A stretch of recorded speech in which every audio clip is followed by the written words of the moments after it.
Yesterday, I took my kayak out into the Everglades. I paddled across a lake, through a series of mangrove tunnels, and then out into a remote lagoon where I fished for a while and then just sat. My little boat rocked in gentle waves. An alligator surfaced and, upon seeing me, gently submerged and swam away. An osprey hovered, curled like a fist, plunged into the water, and then rose, shivering off spray, a fish wriggling in its talons. Then all seemed still for a while, with only a whisper of wind riffling the lake. A swallow-tailed kite appeared, swooping and soaring in silence just above the mangroves, a graceful miracle in motion. I felt full. I simply needed to be there for a few hours out in the wild, just to listen, watch, observe. All the more because I've been hunkered down in what I call the writing cave, a place where I am deep, deep, deep into words, the words of this book, in fact. I felt I needed to shake off words, just as that osprey had shaken off water. I have a theory. When our ancient ancestors developed the capacity for language, words became increasingly all-encompassing. Words became not only our primary way of engaging with others socially, but they also became the tool by which we each conduct our own inner dialogue. Language became so powerful, both interpersonally and intrapersonally, that the web of words in our heads often felt more real to us than the web of life outside our heads. Language, we discovered, was a tool we used to describe reality, but it also could become a substitute for reality. We might say it was the original form of virtual reality. Christianity evolved as, among other things, a language, a set of words pointing to a set of ideas. This language was necessary to liberate people from another language, the language of empire and domination. This liberating language evolved and shaped the inner architecture of generations of Christians, furnishing them with foundational terms like sin, grace, and salvation. These terms were woven together in stories, and the stories were woven together in a framing story, another phenomenon of language. But like everything, language evolves, meanings modify. What once was liberating can become a cage in which we pace, dreaming of freedom. Many people today are pacing the cage. Old Christian words have been emptied of their substance, or their original meanings have mutated. The old framing story doesn't fit the reality we experience and feels instead like a conspiracy theory or manic fantasy.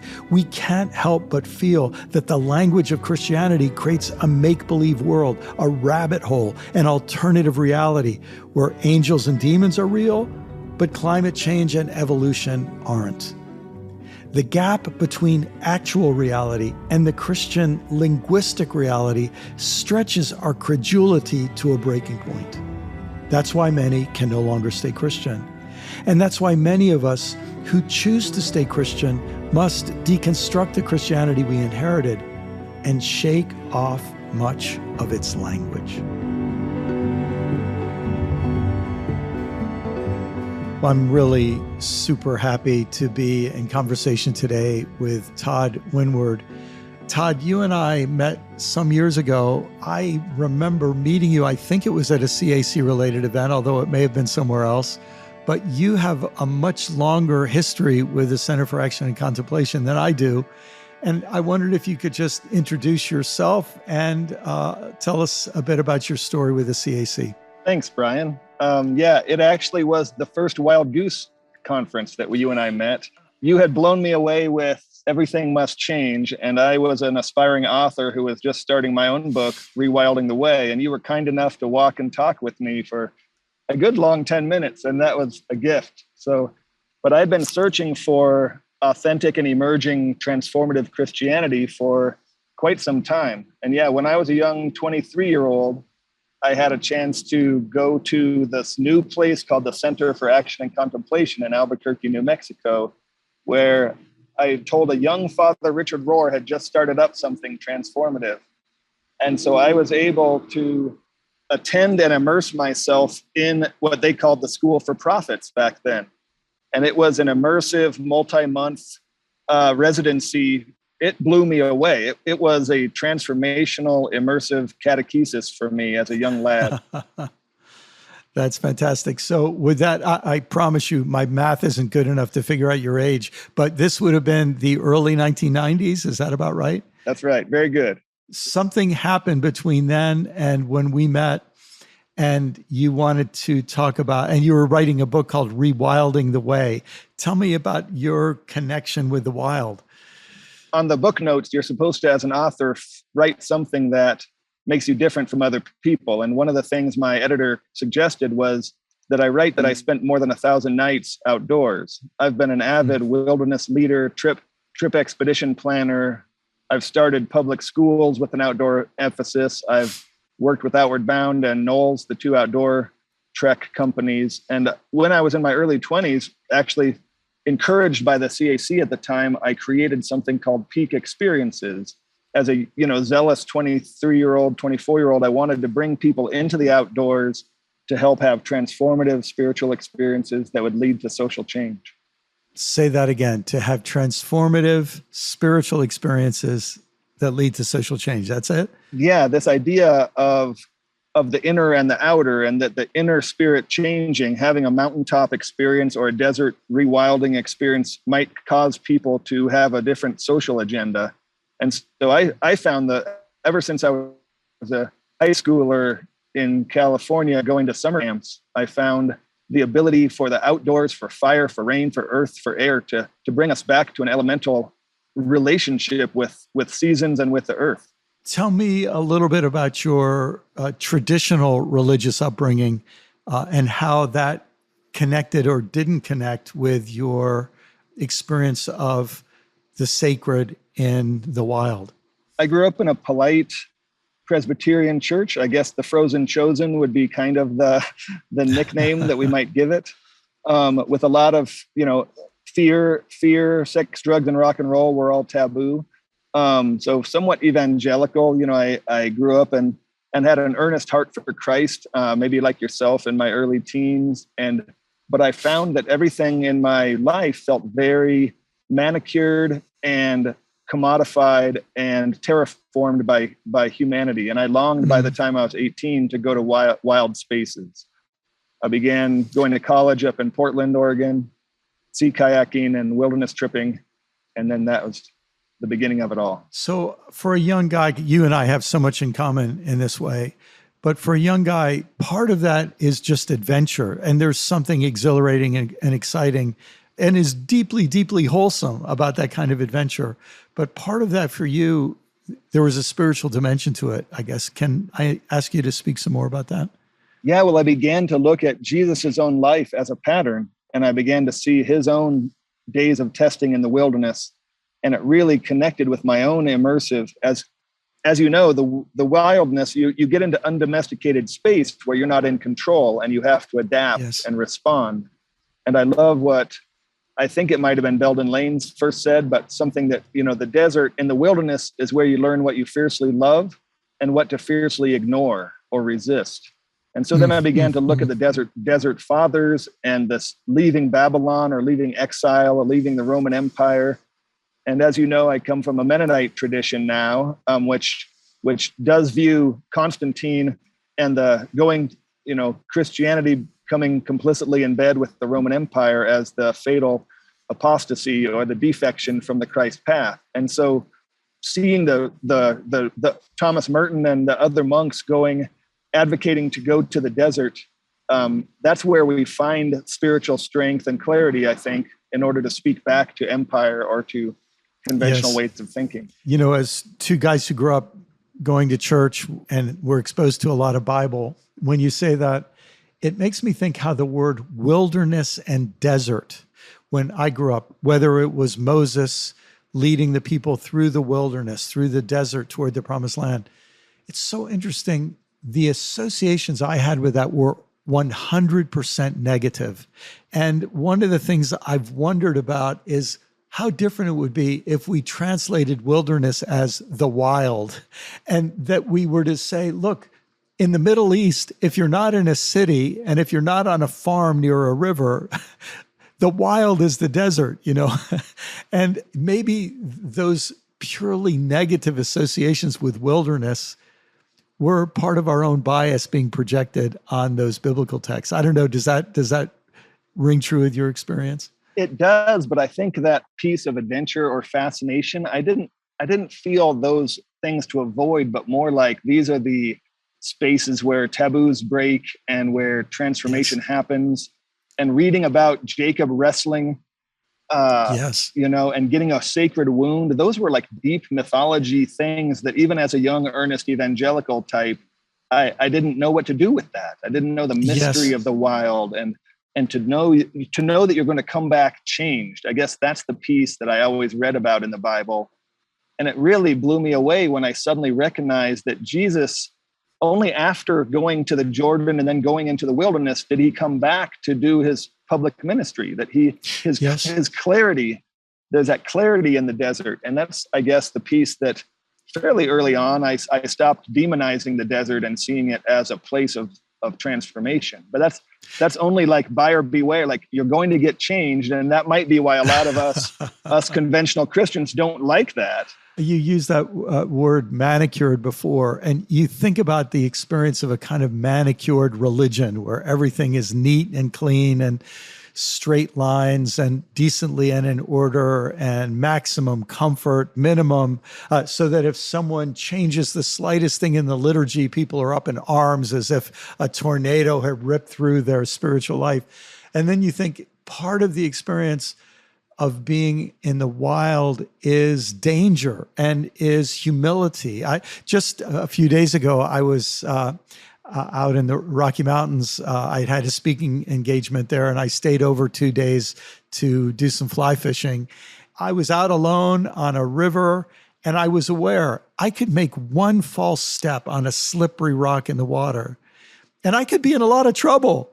And so there is this sense of heightened, like it matters whether I plant my foot correctly here or whether I'm sloppy and careless, It ups the ante, doesn't it, for life in intense ways. It does. And it sort of brings things to the basic elements of real stress rather than our false stress that we set upon ourselves, And I often bring youth, 10th graders to the wilderness, and I would talk to them about the stresses they felt at school versus the stresses out here, which really could kill you. And yet setting up your tent properly gives you you pay more attention to that once you realize. Yeah. I love the thinking of being able to spend the night out allows you to be a bit less fearful about loss and empire.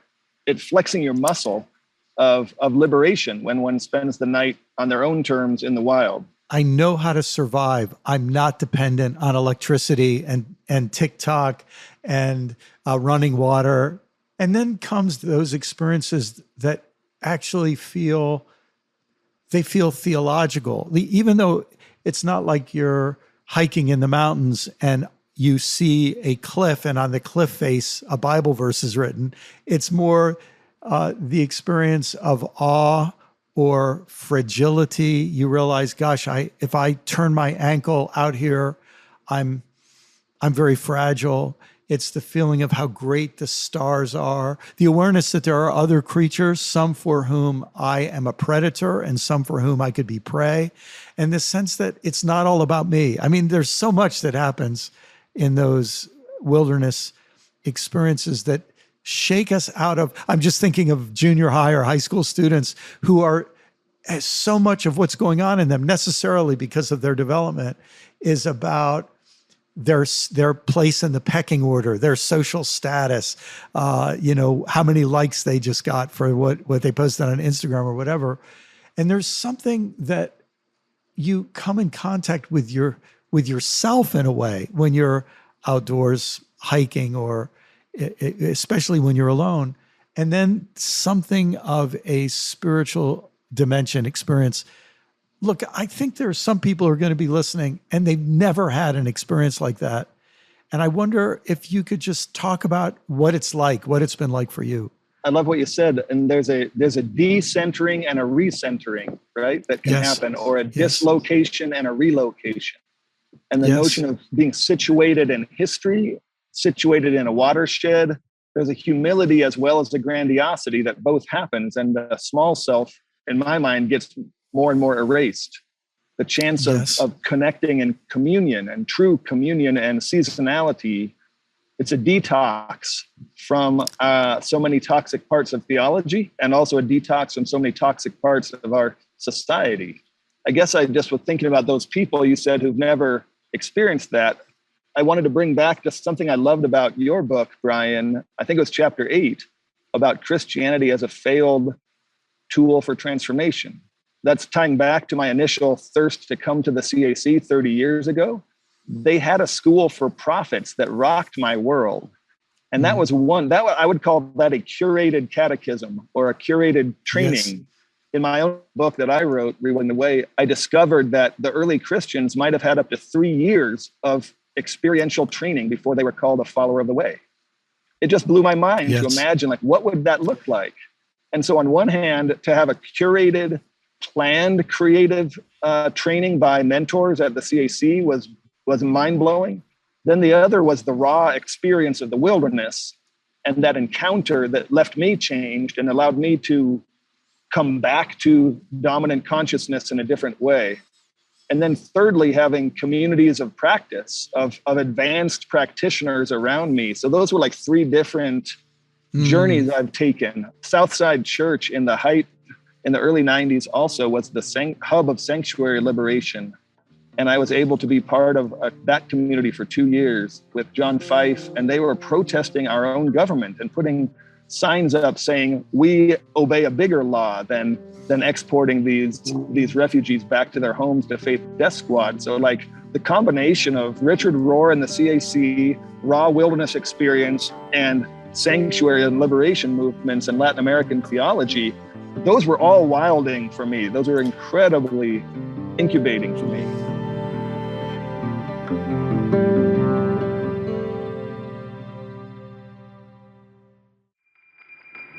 There's a sense when we enter the wild, we're stepping out of the confines of normal and taboos and rules of normal social life. When we engage in protest, we're going wild too. We're challenging some of those standard, unquestioned realities. Hey, I just want to make a couple connections. First, that School for Prophets in some ways was the inspiration for what later evolved as the Living School, in which you have been a student participant. And the fact that you went from this experience that talked about the inner life and inner transformation to social activism is just also a reminder of what Richard Rohr often says is the most important word in the CAC's name, which is the word "and," Center for Action and Contemplation, that we're trying to put those, that we don't want contemplation without action or action without contemplation. We really see the two of them needing to be yoked, married, like 2 wings on a bird, so to speak, that they really go together. You mentioned that chapter 8, Todd, about the lack of transformation that we see in a lot of religious people, including, let's be honest, a lot of clergy. I mean, it seems like every week there's a new scandal that comes out that shows us that behind the curtain or outside the pulpit, we often see that the shiny image wasn't backed up by a life of integrity. And this sense that when the structures of our religion aren't working to bring about that transformation, we need to be jolted into some disruptive experience that also has a new curriculum. I want to go into sort of 2 different tacks here, but the first is I'd like to ask you, when you're out in the wild, how would you describe the experience, the curriculum that you're exposed to? And then the second question is, you've also been involved in taking very, very seriously your geographical place. And so I wonder if you could talk about both of those. You can mash them together or talk about one and then the other. But it seems to me this is all part of the curriculum of a real life of transformation. Yeah, I think in particular, learning how to become a person of place is the new curriculum for myself. And I was just reading, thinking about your book and what it said about what's the effect that Christianity is having on economic inequality, racism, divisiveness, global ecocide. And for me, defecting from the consumer narrative that says I can have anything I want at any time I want and throw it away in any way I want, becoming a person of place, a watershed way person. And that's the curriculum that I've designed, with Ched Myers being my inspiration and watershed discipleship, is this idea of how do I learn as a colonizer, as a settler? How do I settle well? And so the curriculum for me is learning how to humble my taste buds, to learn how to change and eat the things that are here and available in season, to change my pocketbook and my schedule, to do the things that are right when the time is telling me it's right. So I've become a little less about adventure and extremes in the wilderness and much more about living with nature as one of many citizens of my watershed. So this idea of apple harvesting and pressing when it's time to do that, planting garlic in late fall when it's time to do that.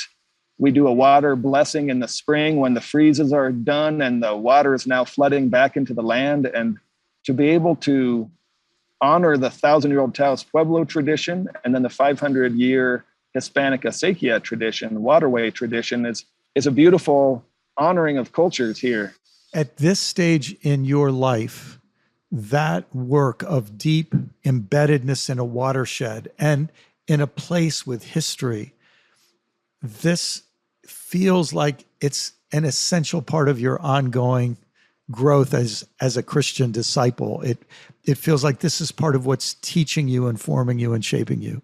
That's right. I think I've matured into being a person of place. And I love how that is an antidote to the racism, the economic inequality, the ecocide, and the conspicuous consumption that we have. Yeah, my path as a Christian has caused me to become rooted in place. And it's my own metanoia, my own conversion from the kind of, as Jim Wallace has said in the past with Sojourners, that when you convert to something specific and away from something specific. And for me, the path to local, becoming one member in a watershed among many creatures and denizens, learning to apple press when it's time to press apples, to go and bless the waters when the waters come. I've been able to live into the traditions and be welcomed by the Pueblo people here in Taos Pueblo who honor the waters as they come back, and the 1,000-year tradition that they have, and the 400-year tradition that Hispanic acequia people who have lived agriculturally. I'm learning from them how to be a person of place that feels like communion. It feels like what Christ would do rather than what a consumer would do in an exceptional greedy one that I used to be. So that's been my conversion.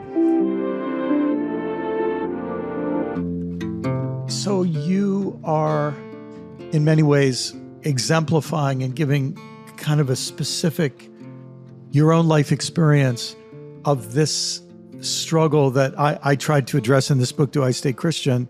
This feeling that I can't just keep going through the old program of Christian life. It's not enough for my spiritual life. It's not making enough difference in me. I'm not making enough difference in the world. And so you've gone through this process first of spending so many nights sleeping out under the stars and reconnecting with the wild world.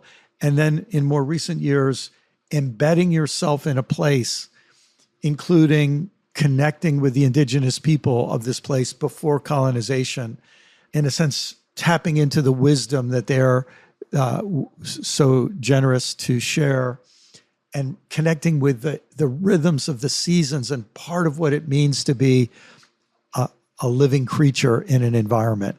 I think this is something that certainly rings true with me and with so many people that I know. I love that you and I are so similar in that way, in that we both are learning to settle into place. And Robin Wall Kimmerer, the author of Braiding Sweetgrass, has been so instrumental to me about becoming a naturalized citizen. I've looked up the Immigration and Naturalization Service requirements for someone to become a citizen of the United States. And those same requirements I've applied to myself. Have I learned the law of the land? Am I a positive contributor to my community? And there's about 8. I wrote a small article about this that has gotten some traction here in town, because I don't dare call myself native, but I don't want to call myself a tourist either. I'm not just a visitor, and I'm not just a colonizer. And so can I be a naturalized citizen? That really is evocative for me and for many people who want to live well, who are owning all those burdens of being a colonizer, being a extractor. How do we live well again? It's a conversion to place. And so I love looking at the ancient Jewish covenants with the land, and the idea of the land having a Sabbath, of Jesus being baptized not in the Jordan, but into the Jordan. He became a watershed preacher and defender, I think. And I like thinking of that he had about a 30-mile region. I'd like to have that. Yes, Todd. Oh my, well, this has been such a rich conversation. I'm so grateful for the example that you are and the wisdom you've shared in your writings, and the example of this beautiful work that you're doing in Taos Pueblo. We'll make sure to put links in the show notes for this episode, because I really hope everyone will learn about what you're doing.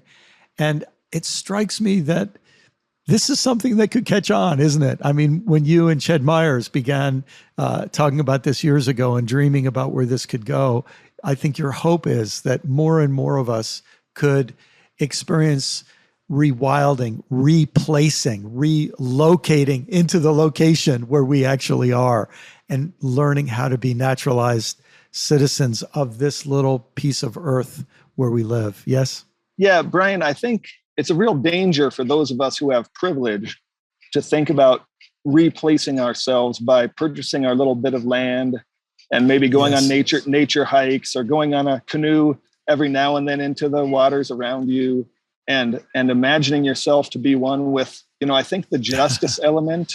And I guess what I'm loving about what I see in your work, where you're both a theologian and a strategist and an activist, and what the Center for Action and Contemplation is reinventing a little bit itself as what does it mean to be a school for prophets again. And I think what you said about the threefold almost of the initial raw wilderness experience, the curated training, and thirdly, becoming a body of a transformed community.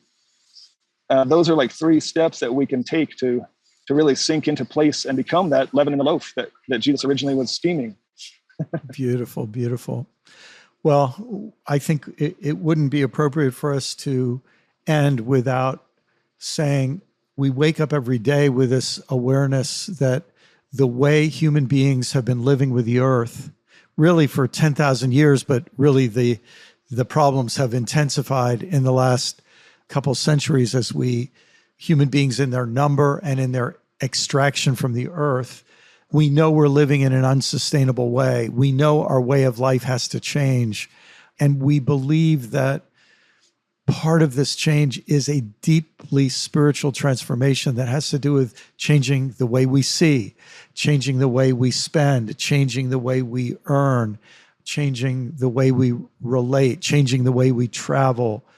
In some ways, this process that we're inviting people into is not just about personal fulfillment. It really is about the future of the human species on this beautiful planet. And I think you and I both share this sense that this isn't just for personal enrichment. There are very serious planetary issues at stake right now. Anything you'd like to say about that before we close? I think it's so important to not feel despairing, to not browbeat ourselves and say how terrible we are. there's been a lot that needs to change, but I love what the ancient church fathers called a conversion of manners. At any moment, we have the opportunity to drop the mindset of the colonizer. That's what Robin Wall Kimmerer said, and it strikes to my heart. At any moment, we have the opportunity to drop the mindset of the colonizer. And it again allows to know that the earth is inviting us. The native people are inviting us to live in a simpler way, connected with all things. And so there's a rejoicing and an invitation that's always there for us. Oh, that's so beautiful. I should add that you and I are having this conversation. You're outdoors, finding a signal where we could have this conversation. I think I just heard a crow or a magpie back in the background there, and and we've heard some traffic going by. But that's just a reminder of what we're really talking about in this episode. Todd, thank you so much. It's been a pleasure to be in this conversation with you. Oh, such a joy. Thank you for the path we're walking together. I think I'd like to close with what Wendell Berry has done with Jesus's words and said, do unto those downstreams as you would have those upstream do unto you. And that just feels like a simple way of moving forward one step at a time. Amen. Amen. Thank you. I'd like to leave you with this short reflection from part 3 of Do I Stay Christian? In the wild, under the sun, in the weather, with our bare feet on soil and rock, we can begin to break through to feel the truth. We are not independent ghost and machine or spirit and meat monads. We are interdependent events that happen here, on and in and with and as part of the earth, which is part of larger solar, galactic, and cosmic systems. Every breath tells us that we are porous. Every meal and every trip to the bathroom tell us the same thing. What was in air and soil was captured in a zesty mango that I ate and that became part of me. Both the mango and I depend on nuclear reactions within the sun to keep us alive. Sun, space, earth, soil, air, wind, rain. We are all part of one great wild web that does not depend on our language to keep functioning. That is why I took my kayak into the Everglades yesterday. That is why I sat in wordless wonder as the swallow-tailed kite banked, dove, and hovered over the mangroves. I, who love words and make my living by them, need to soar above words, especially my own, in the wild.